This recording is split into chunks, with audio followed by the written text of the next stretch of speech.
be a monument right here. And you know what it'll say?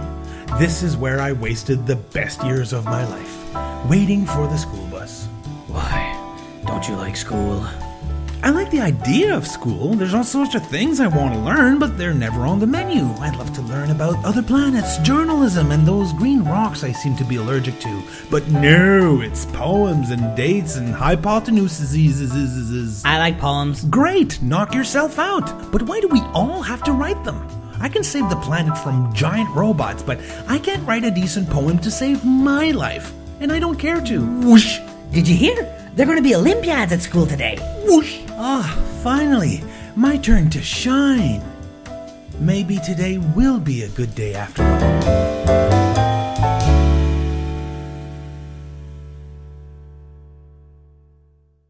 What is it that everyone should learn in school in order to be adequately prepared for the future? Well, each educational reform we go through tries to answer that question in its own way. But I wonder, should we keep looking for the formula? That elusive assemblage of just the right things every citizen should know? Maybe the quest itself is bogus. What if there were no formula, no perfect curriculum? Perhaps the answer lies in truly differentiated curricula. Everybody's different with various interests and abilities, much like superheroes. And this is not suddenly true when we turn 16. We are born different. So why should we all be learning exactly the same thing at the same time, using the same tools? I can't be satisfied by the "it's easier to manage this way" argument. Can you? Okay, class, this is the flying test. No matter what amazing things you can do, if you can't fly, you fail.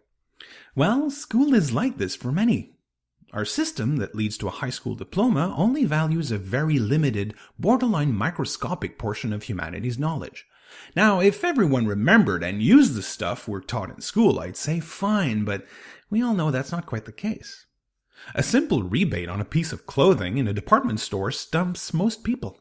And that's after a decade of math in school. Now, is that because school didn't offer the right curriculum or learning incentives or whatnot? I don't think so. By design, a one-size-fits-all curriculum is blind to our natural aptitudes and interests. I think learners would have a much more positive, fulfilling, and fruitful school experience if we were to let them engage in their individual passions, whether it's marine biology, ancient Egypt, journalism, or chemistry.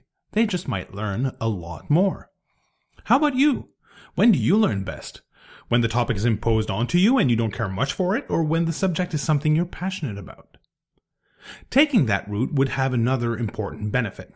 Instead of having people shine only every once in a while, they just might develop, learn, and grow all the time. This is a tough idea to sell, I know. There's a strong attachment to what has been taught in school for the past decades, and even to the way it's been taught. There's also a strong belief that school, as we know it, with all the struggles and hardships it involves, helps build character.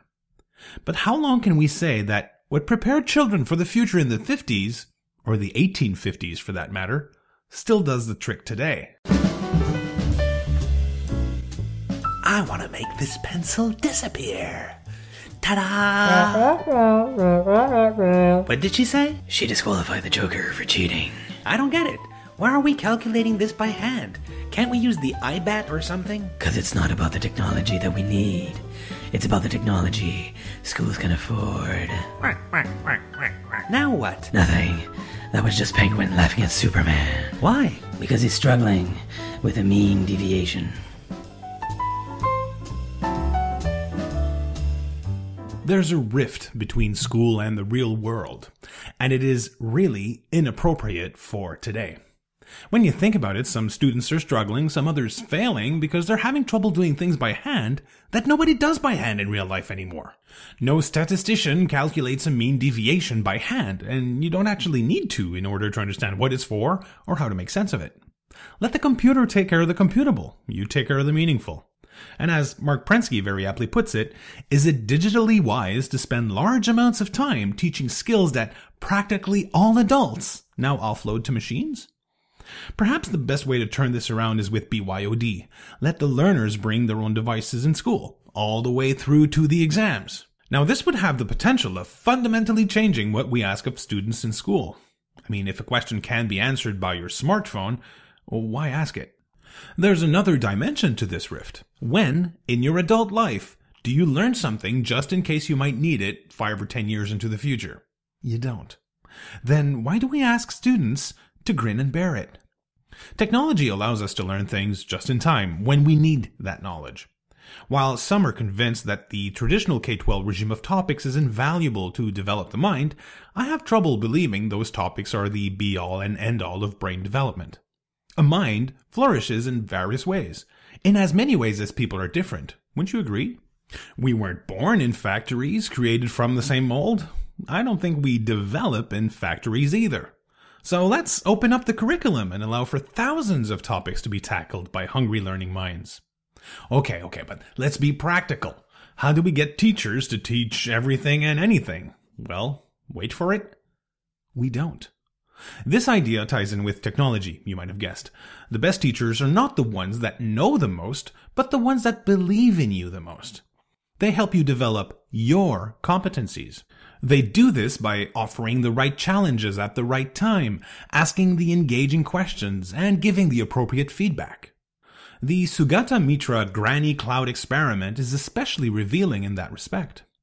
Decades ago, we would rely on teachers and an encyclopedia to be the repository of human knowledge. A smartphone is more efficient at that today, but it can't coach you, encourage you, or help you discover your passions. This is why teachers are still so important.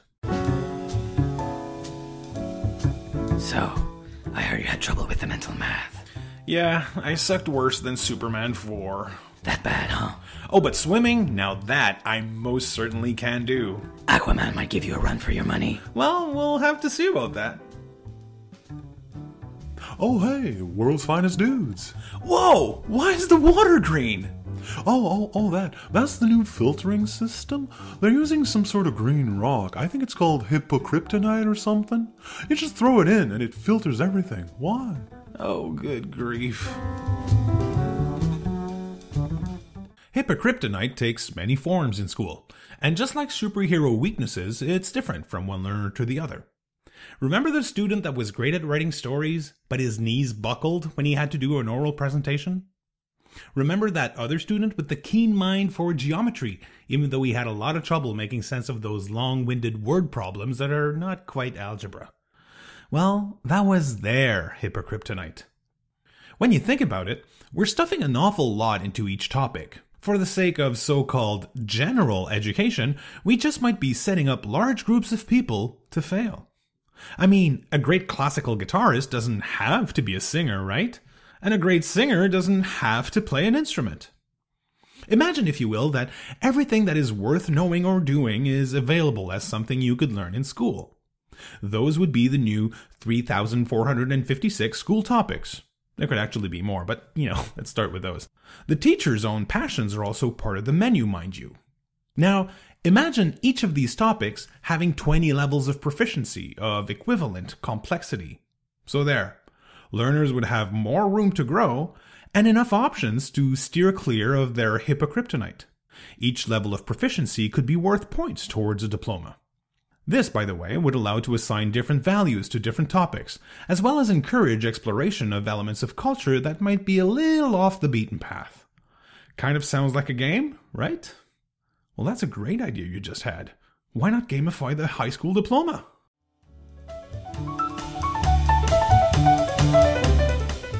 All right now, what seems to be your trouble, Soups?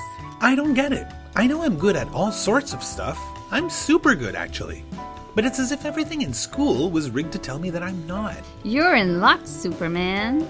Unless you have didascalinophobia, your problem can be overcome by a simple realization. Put simply, your expectations are the problem. School isn't about developing your potential. It's about endurance. You don't have to be good at anything, really.